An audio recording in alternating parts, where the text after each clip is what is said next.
अस्सलाम वालेकुम viewers, welcome back to my YouTube channel daily tips with Asma. Zubia Fatima नाम का शुमार लड़कियों के नामों में होता है। ज़ुबिया फ़ातिमा एक इस्लामी नाम है।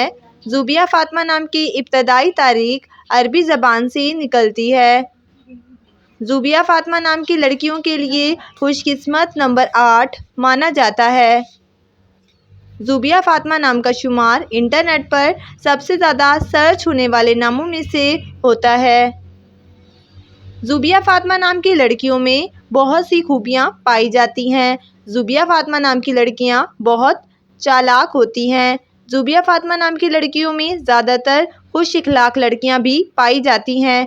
ज़ुबिया फ़ातिमा नाम की लड़कियों के लिए मुआफ़िक रंगों में सफ़ेद, पीला और हल्का सब्ज़ रंग शामिल है। ज़ुबिया फ़ातिमा नाम की लड़कियों के लिए खुशकिस्मत दिनों में सोमवार और जुमेरात का दिन शामिल है।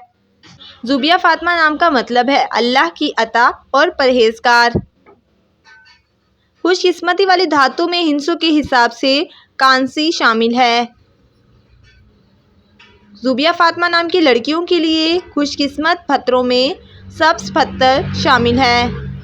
फ्रेंड्स, अगर आप अपने नाम का मतलब जानना चाहते हैं तो कमेंट बॉक्स में अपना नाम लिखिए। इंशाअल्लाह हम आपके नाम की वीडियो ज़रूर बनाएंगे। Thanks for watching. अल्लाह हाफिज़।